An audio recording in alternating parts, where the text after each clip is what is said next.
Yeah. Helene from Mix 96.5, the radio station in Asheville, also on behalf of 828 News. I have a question about FEMA. Okay. There's been reports that people have applied for FEMA and been denied in Asheville. Is there any clarification as to why people of Asheville have been denied? Well, for one thing, FEMA has been here on the ground, and I know that there are in excess of 50,000 applications, excess of $5 million that have already gone to people. But I'm going to let the administrator answer that directly. Yeah, thank you, Governor.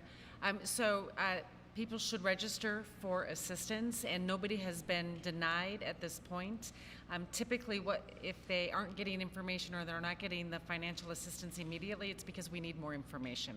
And we understand that there's a lot of people that don't have access to their information, maybe that's stored electronically. And so we have teams that are out in the field, our disaster survivor assistance teams, that can work with them to help gather that information.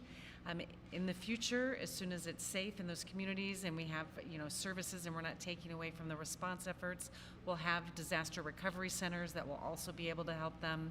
But they can continue to either register online, talk to somebody in a FEMA shirt with part of our DSA teams. They can call our 1-800 number and figure out what other information is probably needed. My guess, that's what it is. We just need more information. All right, thank you for being here. Thank you.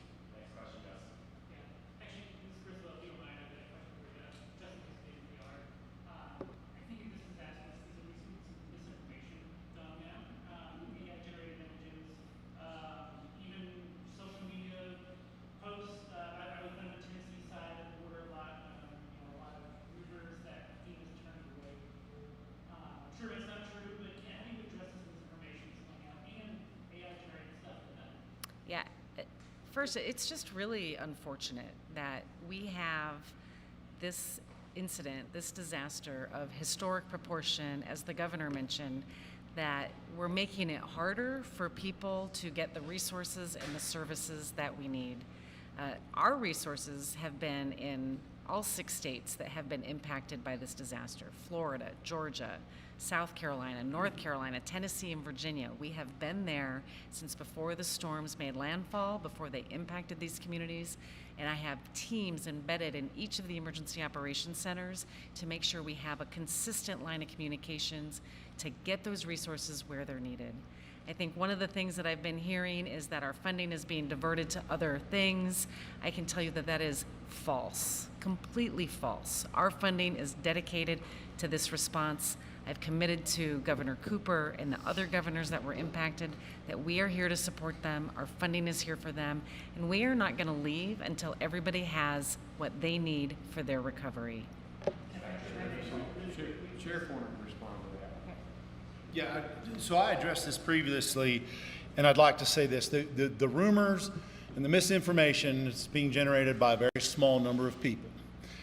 Insofar as my agency is concerned, I'm focusing on the people who are wearing boots and gloves and doing muck outs and spending, in some cases, 18 hours a day working just to find family heirlooms that have been lost. My effort is on them. And I would really caution those who get on social media and make assumptions and say things about, FEMA is doing this or our emergency management is doing that. I've been out in the field and I've seen what's happening, and those voices are of no concern to me. And I'm asking the residents of this county to focus on what's good. You've got residents in this county without power, without immediate access to transportation, food, or water, who, without any regard for their own safety, go next door to their neighbor's house and do things like help them find their cattle, things that presented a livelihood that no longer exists. I get a little frustrated when I see the conspiracy theorists and I see these things online. I would encourage the good residents of Western North Carolina to turn that garbage off. I have very little patience for it. I don't mean to get emotional about it, but you're harming the morale and the efforts of people who are out there putting themselves in harm's way to help others who have been impacted. I know that sounds a bit strong. I don't apologize for it. Get off Facebook and get out there in a pair of boots and put on a pair of gloves and get to work. Make it count. Thank you. I just want to add too, on the the social media. We just need to stop it because our EMS and our emergency management teams have been out there 24/7 almost since Thursday. They set this up a week beforehand. So to say something that some of our emergency personnel aren't working, it's just totally false. And so the rumors need to stop. And we need to focus on what the sheriff was talking about. Yeah, one quick follow-up, I'm sorry. You talked about funding, and I know FEMA has lacked funding, right, even before Helene hit. Congress has to approve some more funds to be funded FEMA. What would you say to Congress right now about funding FEMA? So we're grateful for the passage of the continuing resolution, which gives me the ability to spend against the president's budget for fiscal year 25. We have the funding we need to support the response for all of these states that have been impacted, but hurricane season isn't over yet. And so we need to watch very closely what other storms might come, what impact that might have on the disaster relief fund, so we can work with Congress to ensure we have enough to not just support the responses, but the ongoing recoveries from the storms that we've seen over the last several years. I'm Stephanie at Harvard Spectrum. If you could also answer another question. Some residents have criticized FEMA for not responding fast enough. Do you feel FEMA responded fast enough compared to other disasters? Absolutely. We had, again, personnel on the ground in all 6 states prior to the storm making landfall. That included search and rescue teams, that included the Army Corps of Engineers, EPA, Health and Human Services, the Department of Defense, here before the storm hit. Then once we knew where the impacts were, then working with the governor's team, sending them out to the areas that had the greatest need. Again, I think one of the most important resources that we had on the ground was our incident management assistance teams that embed with the governor's team, so we have a clear line of communication to move things quickly once we know where the impacts are going to happen. Can I just say too, along that line, I met people on Saturday, which was one day after the flood, in the community doing their job. And they were from FEMA and they were from Homeland Security. So they're here and they've been here. I can vouch for that. Governor Cooper, if you would just elaborate a little bit on the comments made by Mayor Smathers in Canton just an hour ago about what lessons have we learned from a state level from 2021 and how have we applied those here in 2024? So it was pretty clear that counties like Haywood and some other counties had learned lessons from Tropical Storm Fred. And they made a lot of preparation when this storm was coming because people knew it was going to be a big one and it had the potential to be like Tropical Storm Fred. And so I think that lives and property both were saved because of the smart planning that was done here in Haywood County and some of the towns like Canton.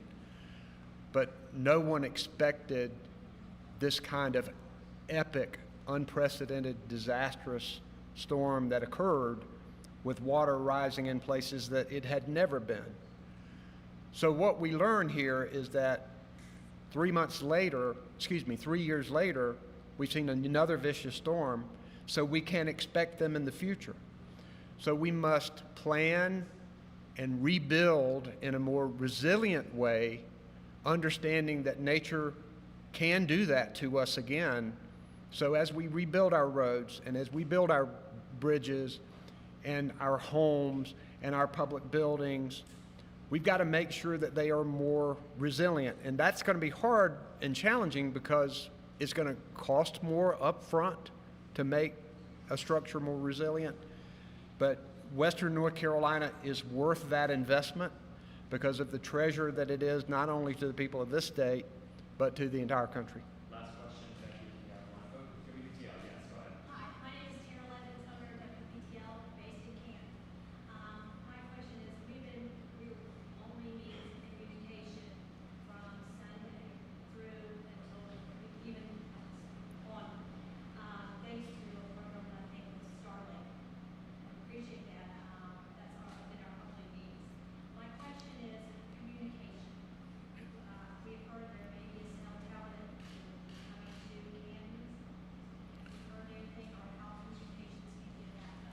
Well, overall, we know that the lack of communication across Western North Carolina is one of the biggest dangers that we faced, because people who were in trouble could not communicate.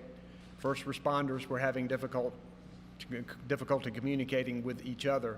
So as we rebuild, we need to be smarter about preparing for this potential and make not only our communications, but our utilities more resilient to this kind of weather. I don't know about a specific cell tower in Canton, but what I do know is that we are pushing the cellular service companies. They're giving us frequent reports about their progress. I think the important thing is trying to get people back up now, because they're having to use some temporary deployable assets to do some of that. But in the future, we've got to be more resilient with all of those utilities. Thanks, y'all. That's the time we got today. Thank you, guys.